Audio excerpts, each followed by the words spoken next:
اكتب هذه الرسالة.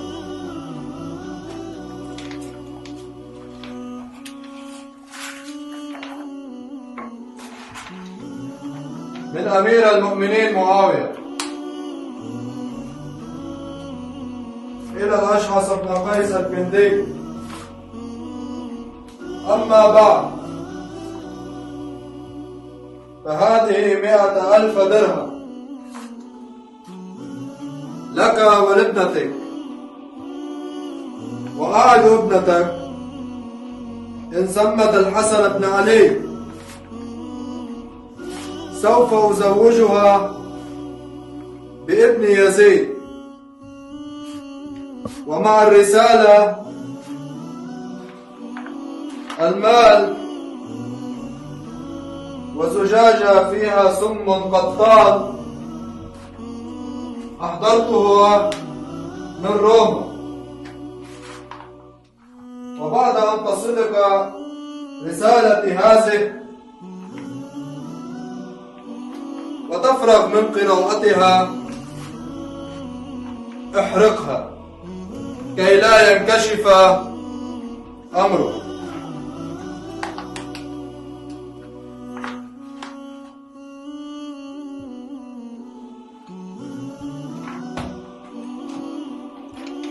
يا رسول، سمعا وطاعا يا أمير المؤمنين. خذ هذه الرسالة. يا عم، أعطيه النقود.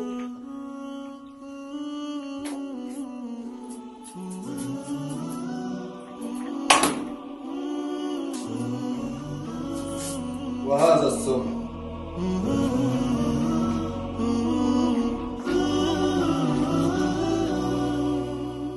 يا رسول، أعطيها إلى الأشعث بن قيس الكندي. اذهب. سمعا وطاعا يا أمير المؤمنين.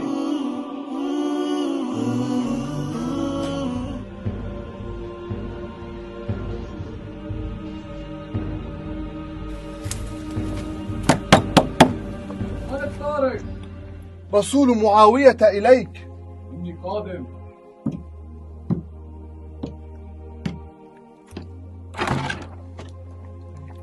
لقد أرسلني أمير المؤمنين معاوية إليك، وأرسل معي هذه الرسالة وهذا السم وهذه الدنانير. هيا اذهب قبل أن يراك أحد. نعم اذهب. يا جعدة. نعم يا أبي. لقد جاء إلي رسول معاوية وأعطاني مالا وسما وهذه الرسالة. ولماذا أرسل إلينا هذا الظالم رسالة؟ وما فيها؟ والمال والسم لمن؟ لا أدري، دعينا نرى ما فيها.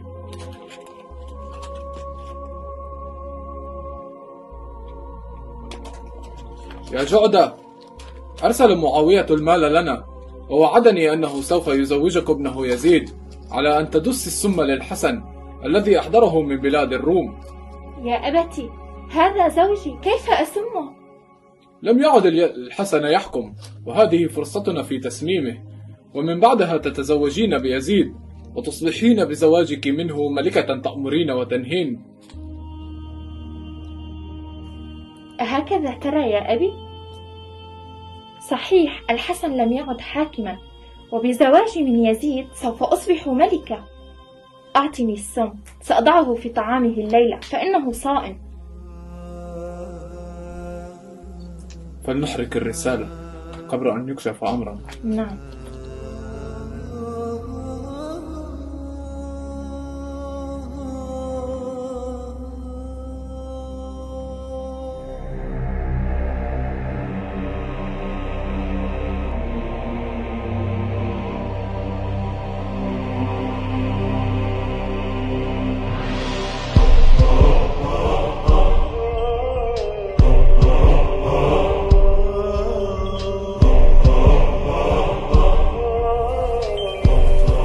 السلام عليك يا أبا محمد. تفضل، هذا العشاء فإنك صائم، وأني سبقتك وأكلت مع أبي.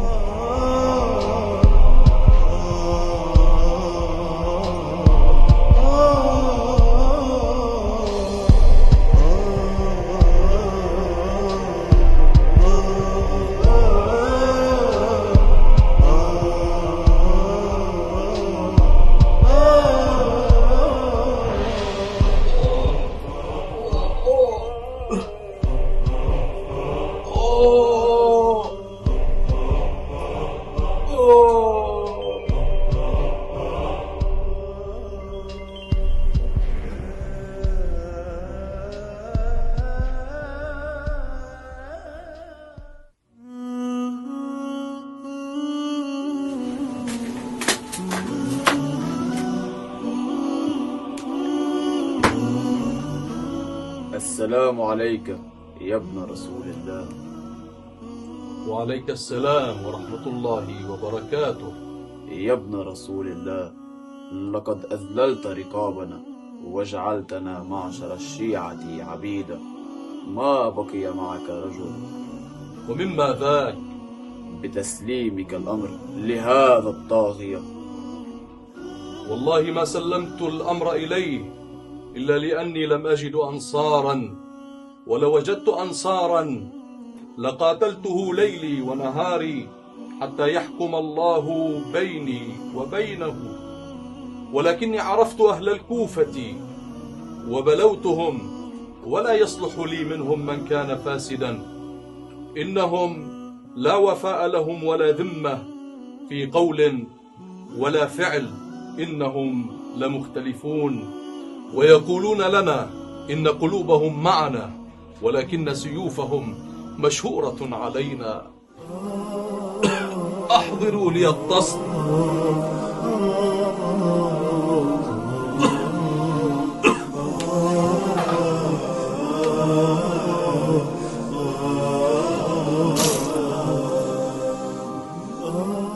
ما هذا يا ابن رسول الله؟ إني لأراك وجعا. أجل، دس إلي هذا الطاغية من سقاني سما، فقد وقع على كبدي وهو يخرج قطعا كما ترى. أفلا تتداوى؟ قد سقاني مرتين وهذه الثالثة لا أجد لها دواء، ولقد رقى إلي أنه كتب إلى ملك الروم. يا عم، اكتب هذه الرسالة.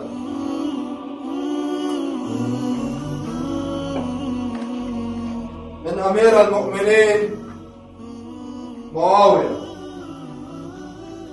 إلى ملك الروم هرقل.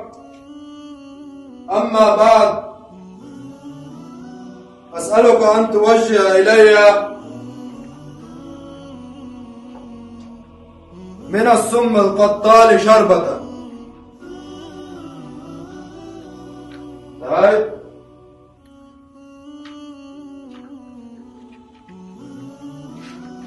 يا رسول. سمعا وطاعا يا أمير المؤمنين. اذهب وسلمها إلى ملك الروم هرقل. أمرك مولاي.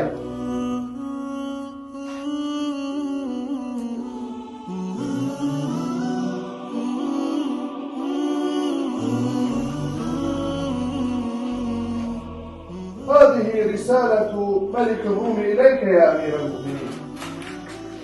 اقرأها. من ملك الروم هرقل إلى ملك العرب معاوية: لا يصح لنا في ديننا أن نعين على قتل من لا يقاتلنا.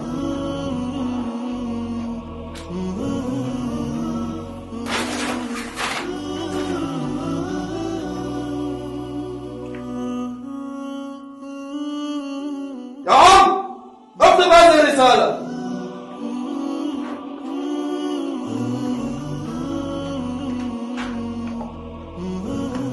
من أمير المؤمنين معاوية إلى ملك الروم هرقل. أما بعد، فهذا ابن الرجل الذي خرج بأرض تهامة وخرج يطلب ملك أبيه،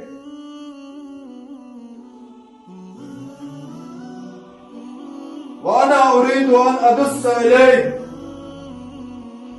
من يسقيه السم،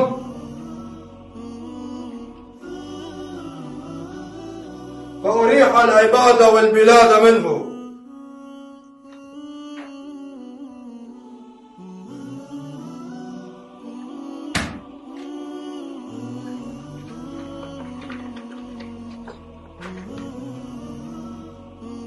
يا رسول، خذ وقدمها إلى الملك هرقل. أمرك مولاي.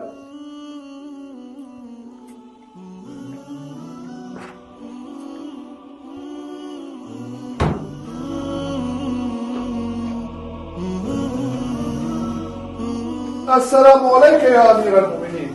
ما عندك؟ هذه رسالة ملك الروم إليك. اقرأها علي. من ملك الروم هرقل إلى ملك العرب معاوية، فقد أرسلت إليك شربة من السم القاتل، ولكن لدي شروط. أين هذا السم؟ ائتني به. هذا هو.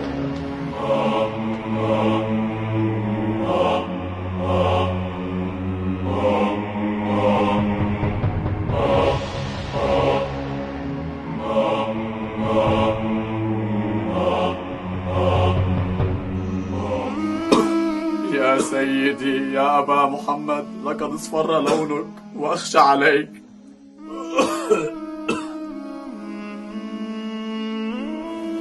أخي أبا محمد، من الذي سقاك السم؟ أخي وما تريد منه؟ دعني أخاصمه بين يدي ربي يوم القيامة. أخي إن قاتلي لواحد، ولكن لا يوم كيومك يا أبا عبد الله.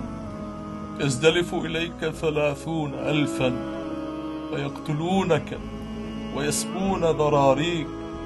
أخي إني أوصيك بوصية فاحفظها، فإذا مت فهيئني، ثم وجهني إلى رسول الله لأحدث معه عهدا، ثم اصرفني إلى أمي فاطمة، ثم ردني وادفني بالبقيع، واعلم أنه سيصيبني من الحميراء ما يعلم الله من صنيعها وعداوتها لنا، واعلم أنه سيصيبني من الحميراء ما يعلم الناس من صنيعها وعداوتها لله ولرسوله وعداوتها لنا أهل البيت. أخي بحقي عليك لا تهرق في أمري ملء محجمة دما. أخي نحي هذا الطشت لئلا تراه أختنا زينب. وأخاه وحسنا، وأخاه وحسنا، وأخاه وحسنا.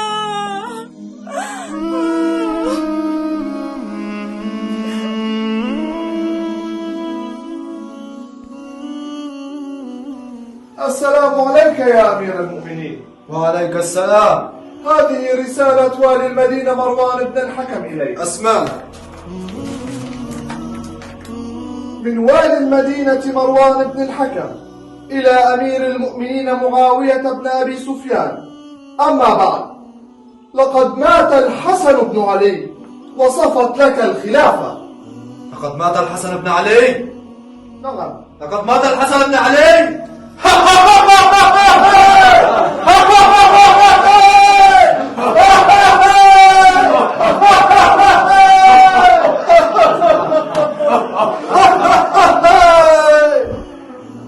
لقد مات ابن علي. لقد مات الحسن بن علي. لقد استرحنا من الحسن بن علي وصفت للخلافة يا عم.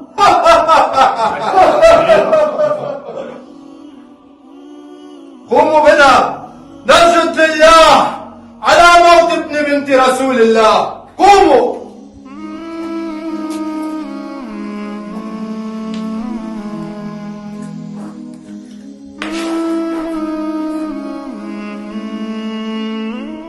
الحمد لله.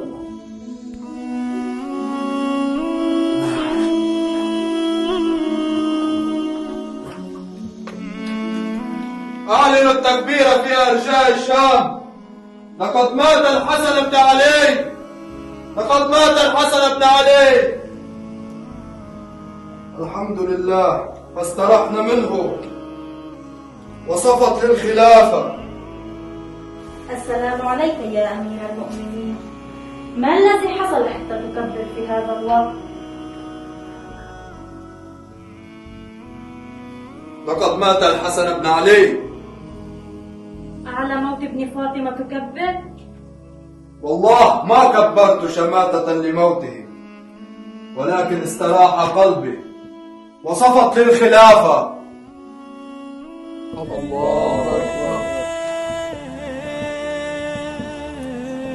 الله أكبر. الله أكبر.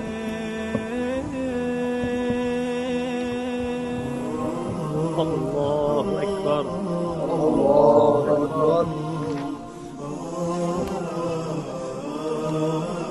الله أكبر. الله أكبر. الله أكبر.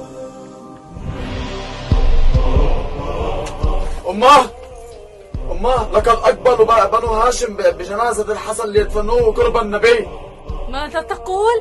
هيا اذهب واخبر مروان وبني أمية ليلحقوا بي حتى نمنع بني هاشم من دفن الحسن بقرب النبي.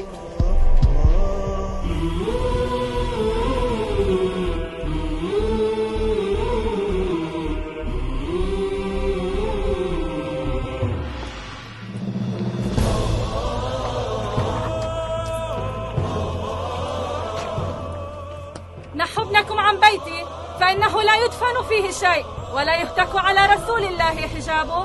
قديما هتكت أنت وأبوك حجاب رسول الله، وأدخلت على بيته من لا يحب رسول الله قربه، وإن الله سائلك عن ذلك يا عائشة.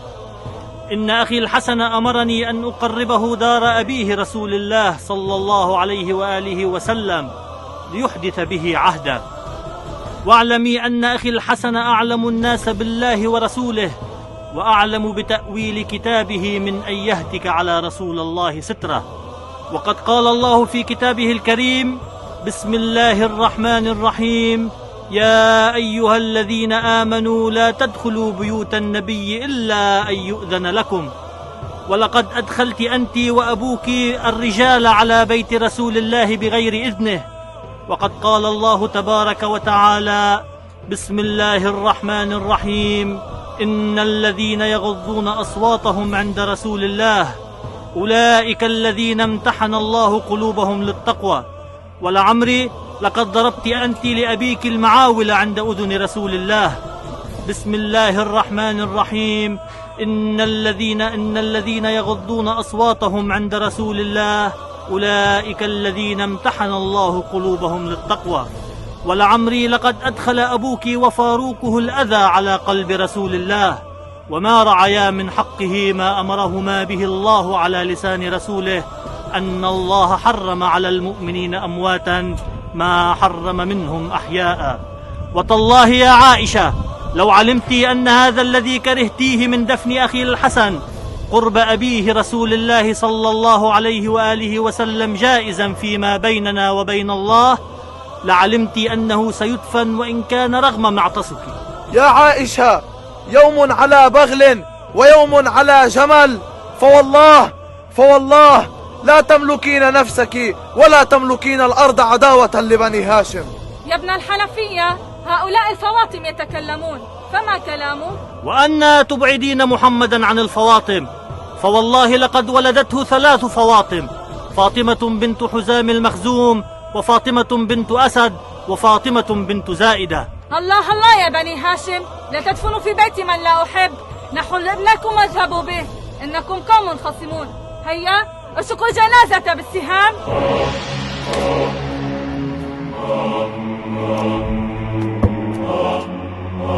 يا بني هاشم، يا بني هاشم، الله الله في وصية أخي الحسن فلا تضيعوها. يا بني هاشم، أترشقوا جنازة أخي الحسن بالسهام وأنتم تنظرون؟ أخي يا أبا الفضل، مهلا مهلا، إن هذا اليوم ليس بيومك، فوالله إن لك يوم أعظم من هذا اليوم.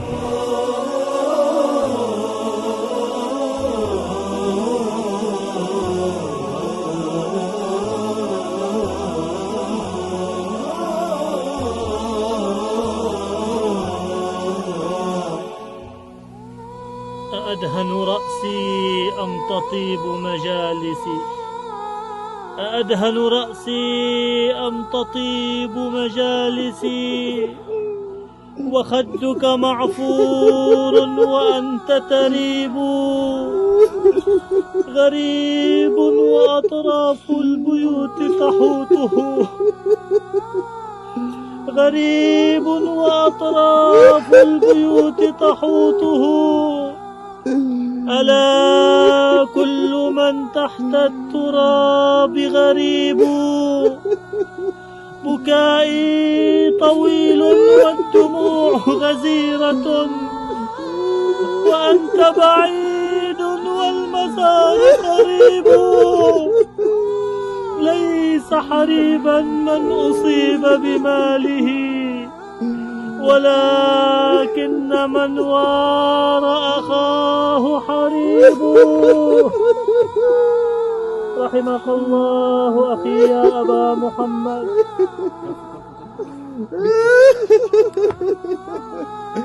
وأخاه